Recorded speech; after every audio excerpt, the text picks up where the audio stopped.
Hello there everyone, What Culture's Adam Cleary here, a man who is sick to the back arse of hearing about Daniel Day-Lewis. Yes, we get it, you locked yourself in a hotel room and lived as Abraham Lincoln for ages while preparing for a role. Wow, yeah, I'm sure that must have been so immersive when you were calling room service, asking for fresh towels and a pizza. DDL has, of course, set the bar for method acting. Basically the process of not merely playing a character in a film, but becoming that character in real life and treating the movie as if it was your entire reality. I know what your first question is here, and the answer is because it might get you an Oscar. But what's far more interesting, to me anyway, are these smaller, less dramatic, less oh my god, look at me instances of method that go almost unnoticed. Mostly because their results aren't obvious when watching the film, but when you check back, tickle that exact haha, no way part of your brain. So yeah, as mentioned, my name is Adam Cleary, and these are 10 subtle instances of method acting that you never knew about.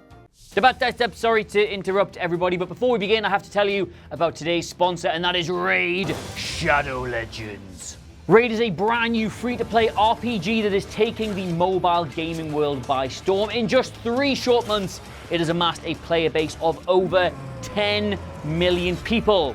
That is the population of Greece. And I mean, you can see why. There's great graphics, 13 spectacular locations, PvP arena battles, an amazing storyline, and over 400 champions to collect and customize. Just look at these bad boys. I mean, actually look. Raid is getting rave reviews. Here's one. It's great, and with almost 200,000 player scores, it has a near perfect score on the Play Store. So what are you waiting for then? Get down in the description, click the link provided, and get 50,000 silver and a free epic champion as part of the new player program. Do not say we don't give you anything. So yes, go on, go start your journey, and I might just see you there. Best of luck. Wait, what are we doing? Oh, the list! Yes, the list. Number 10, Kate Winslet spoke in a non-stop German accent whilst making the reader. Right, so in case it's not immediately obvious to you, Kate Winslet is not German, which means that getting her to talk in a German accent for an entire film is a bit of a problem. Accents, after all, are tricky, let's say, and the fact that Russell Crowe nearly murder-shagged a journalist who made fun of his in Robin Hood tells you all you need to know. Anyway, Winslet being Winslet though, she wanted to ensure that her work was actually good. Her solution was to speak in a German accent for the entire length of production, as to ensure it sounded as realistic as possible. Practice makes perfectionerin, as the saying goes. This isn't unheard of course, lots of actors would likely find it easier to do it that way. But Winslet took it a methody step further by choosing to speak in a German accent during her home and personal life too. This led to, and this actually happened, her kids throwing a wobbler because she refused to break character when reading them bedtime stories. Won an Oscar for it though, didn't she, you little twerps? Number 9, Ed Harris actually painted all of the paintings for Pollock. When Ed Harris set out to direct and star in a movie about the infamous painter Jackson Pollock, he observed keenly, you might say, that he couldn't actually paint. Not the end of the world, obviously, but he still thought it might be a good idea to learn. Thing is though, he got so good at it that all the artwork you see in the final movie are Ed Harris originals. Not Pollock replicas or paintings conjured up by the art department, actually the works of Ed Harris. He didn't even stop there though, as he started smoking and went for the same brand of cigarette as Pollock, before finally, and don't ask me how he did this because I've looked it up and nobody really knows, started sleeping in his bed. In Jackson Pollock's bed. Number 8, Brad Pitt spent weeks in an asylum whilst prepping for 12 Monkeys. After arriving in All of Our Lives in 1991's Thelma and Louise, 1995 saw Brad Pitt getting typecast as a very two-dimensional heartthrob. So his solution was to play the most unhinged maniac in an entire facility full of unhinged maniacs in a film largely about unhinged maniacs in 12 Monkeys. In order to prepare for his turn as the wonderfully batty Jeffrey though, Pitt took a few weeks out of his schedule to observe the inner workings of a real asylum. Yep, the actor spent time visiting Temple University's hospital in Philadelphia, observing the psychiatric ward and studying the patients in it. Whether or not he managed to channel any of his findings into his performance is probably best left unknown because Jeffrey is a creation unto himself. And I guess though, you would assume that Pitt at least found some of the tics and mannerisms associated with his performance during his, let's call it a research period. Number 7, Michelle Williams tied a belt around her knees to perfect Marilyn Monroe's walk. Yeah, quite a big one this, because Marilyn Monroe is probably still one of, if not the most famous actresses who have ever lived. Taking on that role is a daunting prospect, but Michelle Williams, it's safe to say, absolutely knocked it out of the park. Partially because she spent a ton of time reading up on her and learning about all the various experiences from her personal and professional life that made her who she was, but she also did something more physical with the role, which is either very weird or very clever, depending on how you feel about belts. In order to nail Monroe's characteristic and hugely iconic walk, Williams tied a belt around her knees during the weeks leading up to production in order to force herself to start adopting it, changing her stride from this to, well, this. It's a subtle touch, but given what it brings to the performance, it's worth the inevitable knee pain it'll no doubt have brought. Number 6, Halle Berry didn't wash for 2 weeks to prepare for jungle fever. I don't personally know Halle Berry, but I imagine that she smells pretty good in real life. Is that a bit weird? I'm not saying that I actively imagine the smell of Halle Berry, or specifically the act of smelling Halle Berry, only that if you had asked me how I think she might smell, I'd say probably good? At the very least, not bad. Anyway, though, when she was preparing for her role in Spike Lee's Jungle Fever as a crack-addled prostitute, Berry used it as an excuse to take 2 weeks out from being clean. In order to genuinely smell the way her character likely would in reality, she stopped bathing. Now, yes, okay, smart, good method that, but when you factor in the reality that this is a movie and nobody in the cinema can smell anything from it. Okay, yes, you might naturally get your other performers to leave this weird gap between the two of you to very subtly relay a disgust of the senses, but you reckon that's not worth washing for 2 weeks for, do you?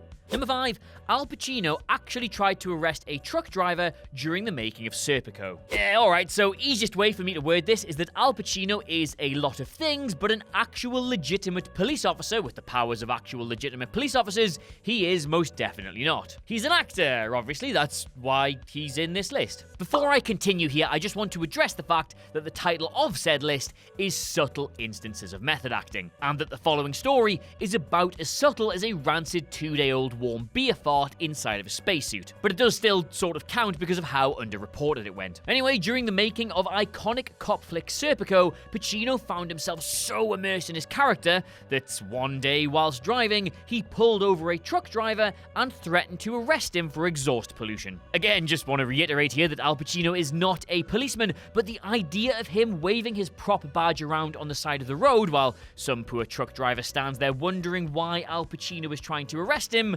absolutely slays me. Number 4, Shia LaBeouf dropped acid for a drug scene in The Necessary Death of Charlie Countryman. Yeah, research was it, Shia? Dropping class A's on set, all in the name of improving your work, yeah? I tried that one in school, mate, and I got suspended for a week, not a 2-star review in Variety. Despite claiming to have never taken the drug before, and again, lol, sure thing, mate, he elected to consume some LSD for a scene in the movie Charlie Countryman, where his character does indeed take LSD. The results, I will hand it to him, are pretty good, but given the critical and commercial failure of the movie, it doesn't really seem worth it. I mean, I'm sorry, I'm being sneery here when he does have a serious commitment to his method practices, no matter what personal discomfort or strife they might cause him. I mean, why else would he be offering to do sex scenes for real in movies? Not like he just wants to do that or anything. Number 3, Robert De Niro spent a month driving a taxi to prepare for his role in Taxi Driver. Right, yes, I know everyone's dad brings this up. Robert De Niro, the greatest actor of all time in the opinion of every repressed man over 50, spent a month working as a taxi driver to prepare for the movie Taxi Driver. Oh, and yeah, me and your Uncle Bob were actually in New York in '76, and you know, I swear he picked us up. I know, you've heard this hundreds of times by now, but it actually goes way further than that. According to some accounts, De Niro was putting in continuous 12-hour shifts for an entire month, leading to a real-life case of Bickle-esque insomnia. Throughout the film, he looks tired and exhausted, and background work like this would certainly help to cement that. His legacy might have got a bit weird with all of these Warburton adverts he's doing here in the UK, but you've got to respect his commitment to going the extra mile. Hey, you see? Hey, extra mile? Because he was driving a cab. You see, I can't write normal jokes. Just choose not to do it. Number 2, Sean Penn spent 6 months learning to play jazz guitar for Sweet and Lowdown. A lot of the time, when an actor lacking musical ability is cast in a musical role, a director will opt to overdub their performance in post-production. They get brand new voices or are infused with the ability to play an instrument that they can't actually play in real life. Sean Penn, though, was like, nah, f that mate, and decided to learn how to be great at jazz guitar. Now, that might not seem that impressive at first, given that even I can play guitar, and what do you mean you haven't subscribed to What Culture Music yet? But I can't overstate this enough. He got really good at it. But then in the final cut of the movie, Penn's own playing was still removed and overdubbed with that of Howard Alden, arguably the best jazz guitarist in the world and the very man who had spent 6 months teaching Penn. So yes, bottom line there, Sean Penn learned an entirely new skill for precisely no reason whatsoever, and you should never try it anything in your entire life.